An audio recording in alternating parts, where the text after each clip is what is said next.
Bem-vindos. Eu hoje estou com Paulo Delgado, da ASUS, para falarmos desta nova vida dos PCs.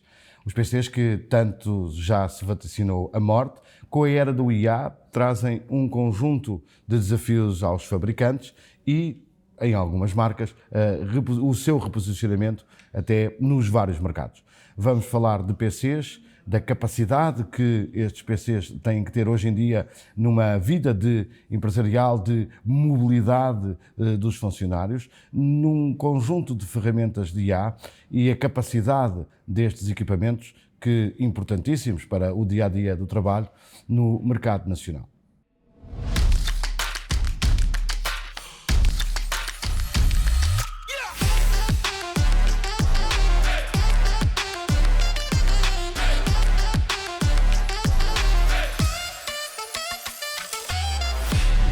Este conteúdo é patrocinado pela Rumos, especialista em formar profissionais e equipas para os desafios tecnológicos e de inovação. Olá Paulo, muito obrigado por ter aceito este desafio de falar desta questão, e que para a ASUS é de facto o centro da marca, que é oferecer equipamentos que estejam capazes de fazerem face às novas necessidades, não só naquilo que é a vida privada de cada um, também como no dia-a-dia do trabalho. E, como eu disse logo no início desta minha apresentação, durante anos falou-se que o PC ia acabar, que ia deixar de existir a PC, foi uma das coisas que se vatinou. Agora, com a inteligência artificial, os fabricantes voltaram a colocar o computador no centro da experiência, o AI-PC. Esta é realmente uma categoria ou é apenas uma reembalagem tecnológica para o mercado tradicional? Olá, João. Muito obrigado pelo convite. Não é uma reembalagem, é realmente uma nova categoria. A inteligência artificial muda a forma como um PC funciona, principalmente na interação com o utilizador. Vem facilitar imenso a vida do utilizador em certas tarefas.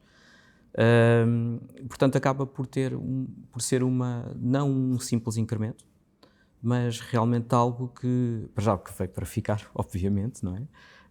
Mas que se torna por si mesmo uma categoria própria, por ser algo tão específico, digamos assim. Os PCs genéricos de todo o mercado, também da ASUS, como é óbvio, têm hoje um conjunto de capacidades virados para a inteligência artificial, já alguns com uma capacidade até acima daquilo que é esperado. A minha pergunta é, em Portugal, os utilizadores já têm as skills, as ferramentas necessárias para usar ou tirar o partido total desses PCs? É uma pergunta interessante. É um misto. Alguns utilizadores têm realmente capacidade para usar a inteligência artificial e usam-na, efetivamente. E depois existe um conjunto de utilizadores que está a utilizar a inteligência artificial e não sabe de uma forma natural. Eu vou dar talvez um exemplo, Sim. que é mais fácil. Um exemplo puro é a bateria, por exemplo. Para contextualizar, as capacidades de bateria não mudaram ao longo do tempo, ou seja, uma bateria tem a mesma densidade que tinha há 2 anos atrás. Portanto, as baterias não cresceram, as baterias têm novas químicas, é verdade, mas a nível de capacidade continuam a ser idênticas. No entanto, as autonomias dos portáteis duplicaram desde 2024 até agora com a introdução da inteligência artificial. Ou seja, os utilizadores estão a beneficiar indiretamente da inteligência artificial sem o saberem, porque o mesmo portátil há 2 anos atrás faria 8, 10 horas de autonomia, um portátil topo de gama, talvez, e hoje em dia temos portáteis a fazer mais de 30 horas. Tudo isto graças à inteligência artificial, portanto, tudo isto graças a um chip que consegue prever comportamentos, consegue analisar o que se está a passar à frente e muito mais. Tudo isto é feito com sensores e isto acaba por dar uma vida maior ao portátil, porque aquece menos, consome menos energia, portanto, há uma série de factos. Ou se for um portátil com ecrã OLED, que a ASUS tem já uma grande base de ecrãs OLED nos portáteis, acaba por poupar as horas de uso do ecrã OLED também. Portanto, há aqui uma série de coisas que fazem com que o utilizador não perceba que está a usufruir de inteligência artificial, mas, na verdade, já está indiretamente. Isto, no fundo, vai aqui um bocadinho encontro, ou seja, vocês ao darem capacidade no fabrico com a inteligência artificial e com esses sensores de maior bateria, de maior capacidade, vai aqui encontro à pressão que existe na questão da sustentabilidade, na questão do consumo energético. No fundo, já se estão preparados para essas exigências? Sim, na verdade, e falando um pouco de sustentabilidade, a ASUS já trabalha neste sentido há muitos anos. Desde 2007 que existe uma força interna a remar para a sustentabilidade. Eu vou dar alguns exemplos que é mais fácil contextualizar. Exatamente. Uma das coisas que temos muito cuidado a nível global é com as embalagens dos portáteis. Hoje em dia as embalagens são feitas totalmente em papel. Até as pegas, que há uns anos atrás eram de plástico, passaram a ser de papel. A tinta, que tinha químicos, há uns anos atrás também, hoje em dia são feitas à base de soja. E hoje em dia nem sequer usamos cola nas embalagens. Portanto, as embalagens são feitas de uma forma sustentável para ter o mínimo de químicos e este papel é de origem controlada. Portanto, existe aqui toda uma força para que as embalagens sejam algo diferenciador e que faça diferença. Isto porque, se pensarmos no número de aparelhos eletrónicos que se vendem por dia e as embalagens são algo que é descartado, isto faria e faz muito lixo, que não temos a percepção, não é? Mas essa é um dos factos. Mas há outra coisa em que nós nos diferenciamos, em que, por exemplo, nós criámos uma liga própria, portanto foi algo desenvolvido in-house pela ASUS, que é um material chamado Ceraluminum, que é uma liga de alumínio. E é nossa, portanto está patenteada, tem um nome, e esta liga, o objetivo da concepção desta liga era que fosse mais sustentável, no sentido em que permitisse usar menos químicos na sua concepção e menos material, portanto, para que o material não fosse tão denso, que houvesse, ou seja, que tornasse o material menos denso, menos pesado e que fosse igualmente ou mais resistente, e que é o caso do Ceraluminum. Portanto, uma das coisas que a indústria habituou os consumidores e as empresas, não é, que se ouve falar, não é, a substituição do parque, a substituição do computador é sempre muito curta. Ou seja, ao longo dos anos, 3 anos, já um computador era obsoleto ou semi-obsoleto. A minha pergunta é se com este advento da IA e com a pressão deste movimento tecnológico sempre a crescer, se este já curto espaço de vida de um PC não vai ainda encurtar. Bom, eu diria que a razão para encurtar, eventualmente, será talvez mais para fazer um upgrade necessário, porque esta tecnologia vem realmente fazer com que existam algumas empresas que investam em inteligência artificial, porque o software por si não chega, não é? É preciso ter uma máquina que consiga capaz de acompanhar. Sim. Exatamente. Então, muitas vezes não estamos aqui a tentar encurtar o tempo de vida, mas sim, nós vemos isto como uma aposta de certas empresas no futuro e não a encurtar a vida. Tanto que nós somos conhecidos pelos nossos portáteis durarem imenso tempo, durar mais do que a média. Portanto, isso logo demonstra que nós estamos concentrados em fazer máquinas que duram mais. A computação local ganhou uma nova relevância com a IA generativa. Estamos perante um regresso do poder do processamento de IAs, depois de anos de centralização na cloud e de a cloud. Este é um regresso da computação edge? Eu diria que sim, mas numa vertente de complemento. Ou seja, a computação na cloud nunca vai viver sem o hardware, não é? E sem a computação local. Aqui o que acontece é que tendo um NPU, eu não queria ser muito específico, mas tendo, mas pode ser. Mas tendo uma unidade de processamento de inteligência artificial, uma NPU dentro da máquina, isto vai permitir que a latência seja muito mais baixa, vai permitir que os utilizadores não estejam dependentes de uma ligação à internet ou dessa velocidade e vão permitir também que se evite enviar dados para a internet. Portanto, há aqui uma questão de privacidade dos utilizadores, em que algo mais sensível fica do lado do utilizador e não fica na cloud, que, como nós sabemos, guarda tudo. Vocês, ASUS, têm uma forte componente no gaming, apostam muito na área do gaming. Até que ponto esta aposta é um laboratório de inovação tecnológica para todos os outros setores? Acaba por ser um pouco um laboratório, porque é no gaming que são desenvolvidas algumas tecnologias, nomeadamente na parte da refrigeração, por exemplo, porque máquinas poderosas necessitam ser refrigeradas, obviamente. Mas não só. Nós temos a linha ZenBook, por exemplo, que é a nossa linha premium, e é aí que nós implementamos as tecnologias relacionadas, por exemplo, com a bateria. Portanto, alguém que necessite de uma bateria com mais autonomia vai optar por um ZenBook. No entanto, e no gaming, nós temos um exemplo bastante recente da ROG Ally, por exemplo, portanto a nossa consola portátil, em que havia uma aposta tímida dos fabricantes e nós fomos a primeira grande marca a dar ênfase a esse tipo de gaming. Portanto, fomos os primeiros e a partir daí é o que é. Já toda a gente tem uma consola portátil. O que é que, naquilo que é a vossa experiência junto não só das empresas, como do público em geral, neste momento, o que é que as pessoas estão a dar mais importância? Performance ou segurança? É um misto. É um misto das duas coisas.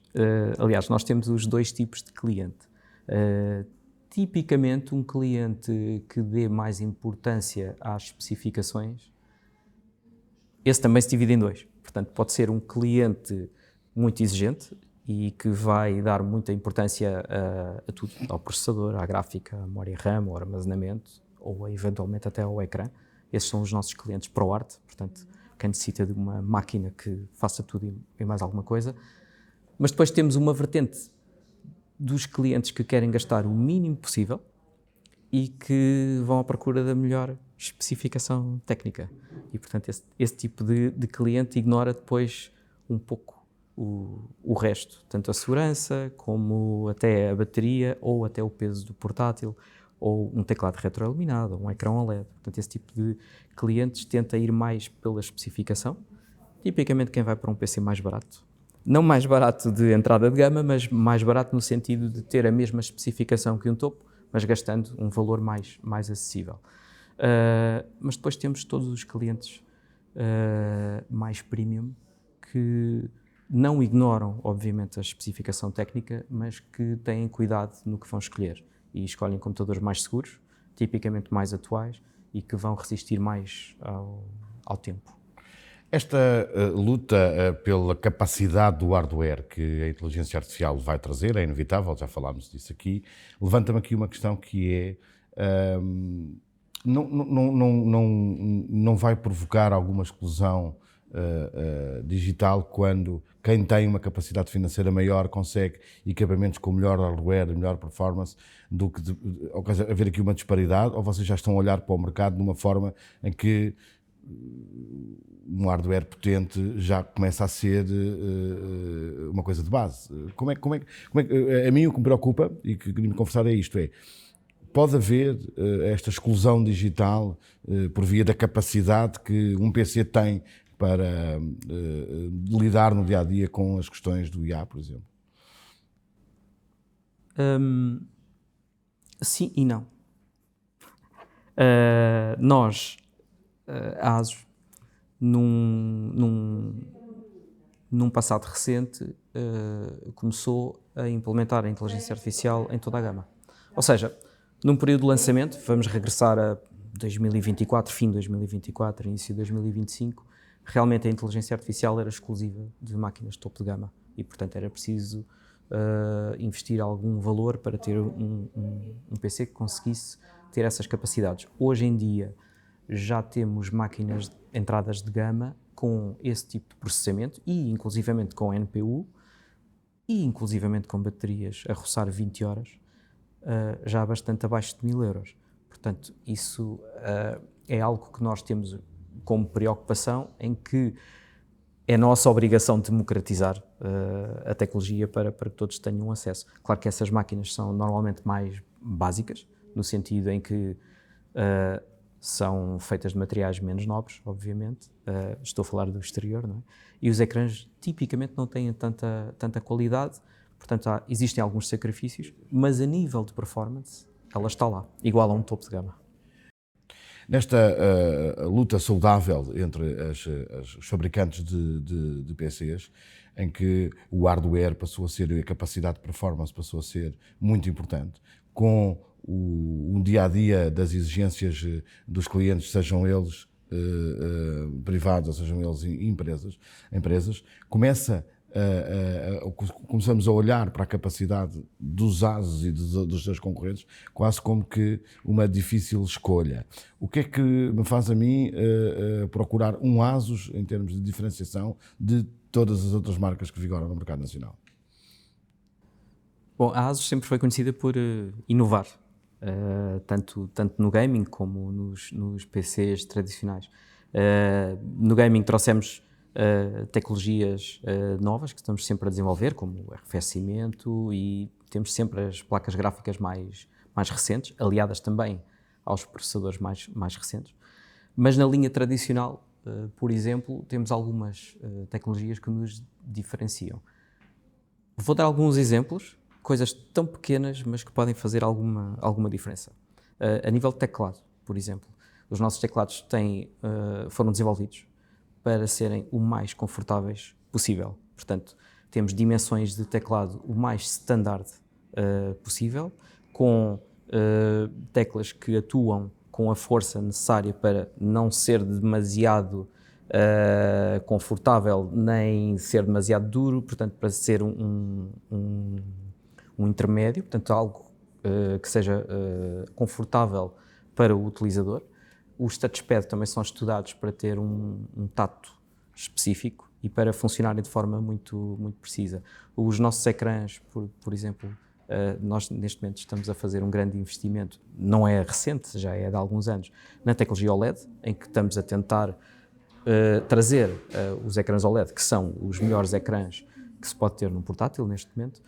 Estamos a trazê-los para gamas mais baixas também, e isso acaba por ser diferenciador, porque significa que alguém que não esteja disposto a fazer um grande investimento num portátil consegue ter um ecrã que é muito melhor para os olhos, porque tem menos emissão de luz azul, as cores são muito mais fiéis, portanto acaba por ser um fator diferenciador também. Temos também materiais premium, a gama ZenBook é construída em Ceraluminium, um material super resistente desenvolvido, como eu disse há pouco, desenvolvido mesmo pela ASUS, que acaba por dar mais resistência aos portáteis e torna-os mais leves.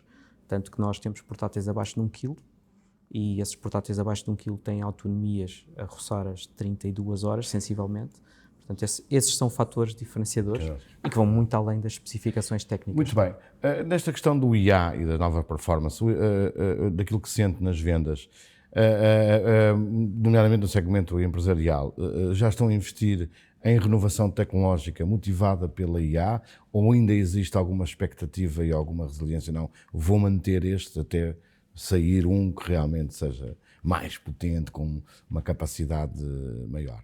Como é que se sente o mercado neste momento? Existem as duas vertentes. Okay. Portanto, existem as empresas que respeitam budgets e que apostam um pouco mais naquilo que é tradicional, e depois existem algumas empresas que estão mais focadas já na inteligência artificial e fazem um investimento em componentes que permitam lidar com este tipo de situações no futuro. Portanto, fazem um investimento na verdade, para que o seu parque dure mais tempo do que duraria com um PC tradicional. Uma pergunta mais difícil, que é ao conceito de soberania, neste momento na Europa, que também passa pelo hardware. A Europa falhou em construir uma verdadeira independência tecnológica? É uma questão complexa. Agora, como homem do mercado, acredito que os seus, acredito que os seus superiores na ASUS não se... É uma pergunta óbvia, ou seja, vendo aqui a ASUS de fora e olhando para a estratégia enquanto europeu, acha que houve de facto uma falha em não termos construído atempadamente, ou isto é uma coisa do momento que impacta única e exclusivamente com estas questões, ou estão mais em cima da mesa por causa da gestão de Trump, e um dia que Trump deixe de ser presidente dos Estados Unidos deixa de ser importante? Bom, é possível que haja aqui um rollback, não é? É possível que voltemos um pouco atrás. Mas eu diria que isto é um pouco culpa de todos. Portanto, isto é algo que começou muito devagar e ao longo do tempo começou a acelerar, e quando se deu por isso, existe aqui uma grande dependência. Nós, enquanto marca asiática, temos que admitir que estamos a fazer o melhor que conseguimos, não é? Não há outra forma de o fazer neste momento. Nós somos uma marca global, fazemos toda a nossa operação de forma a que tentemos afetar o mínimo essa questão, portanto, não é fugir, mas mitigar essa cumprir as regras, questão. não é? Eu Exatamente. acho que se as regras forem cumpridas também tudo é mais fácil e menos duradouro. Bem, e a ASUS está em Taiwan, portanto também não sendo europeu, não é um asiático problemático, como... Exatamente. Não é, do meu ponto de vista, do ponto de vista geopolítico, tem ali ainda alguma razão. Uma das coisas que eu gostava que falássemos, e voltando aqui à conversa dos PCs, que é uma das coisas que mais se falou nos últimos anos, e muito mais no pós-pandemia, passou a ser a questão da mobilidade. Ou seja, hoje mesmo sem pandemia, nós sabemos, basta andar por Lisboa e olhar para os edifícios com metade das pessoas, não é? Perceber que o trabalho em mobilidade é uma razão. E isso agrega um fator que é a segurança, ou seja, ainda há uma subvalorização das questões de segurança. Quando apresenta um equipamento e quando olha... e as vossas preocupações de segurança, ainda sente que as pessoas não lhes importa o computador, importa-lhes o software? Eu diria que sim. Portanto, a maioria dos utilizadores, eu aqui vou focar um pouco no consumo e menos nas empresas. Sim. A maioria dos utilizadores estão convencidos que uma simples palavra passe consegue protegê-los de tudo e mais alguma coisa. Mas nós sabemos que não. E por isso os nossos portáteis estão equipados com alguns dispositivos de segurança que permitem ir um pouco mais longe, desde 2 fatores, desde reconhecimento facial, que é algo extremamente difícil de replicar, armazenamento encriptado, vou ser um pouco mais técnico, BIOS redundantes com certificações de segurança, em que o portátil, se detectar que a BIOS foi manipulada de alguma forma, não arranca com essa BIOS, arranca com a BIOS de backup e copia essa mesma BIOS de backup para a outra BIOS. Portanto, existem aqui alguns mecanismos que fazem com que os nossos portáteis sejam mais seguros. Respondendo à pergunta se a maioria dos utilizadores sabe que isto existe ou se está focada nisso, infelizmente ainda não. Mas as máquinas existem, portanto os portáteis existem. Uma grande maioria da nossa gama é focada em segurança. Os portáteis ExpertBook e toda a gama ZenBook são muito focados em segurança. No entanto, o utilizador, infelizmente, ainda não está nesse patamar. Paulo, uma das coisas que eu gostaria de lhe perguntar é, na verdade, o estado de saúde da ASUS, ou seja, em Portugal, olhando para a vossa trajetória, atingiram os objetivos que queriam, estão no lugar que querem, ou a tendência é crescer ainda mais? A ASUS é uma marca que tem vindo a expandir, portanto, desde que estamos oficialmente em Portugal, desde que temos cá o escritório, temos vindo a crescer imenso. O mercado reconhece-nos como uma marca promissora, nós estamos constantemente no top, portanto somos sempre top 3, é claro que vai variando consoante a altura do ano ou consoante há novidades ou não, obviamente, mas estamos sempre no top e fomos reconhecidos mais uma vez este ano com o prémio 5 estrelas, o que é demonstrativo de que estamos realmente a fazer um bom trabalho. Muito bem, Paulo, muito obrigado por esta conversa importantíssima, porque é importante que quem nos ouve e quem nos lê perceba que o PC não morreu, ou pelo menos para já, e eu também acredito que não vai morrer tão depressa, e que esta necessidade de performance no software não é nada se não tiver uma boa máquina consigo. Nós, até para a semana.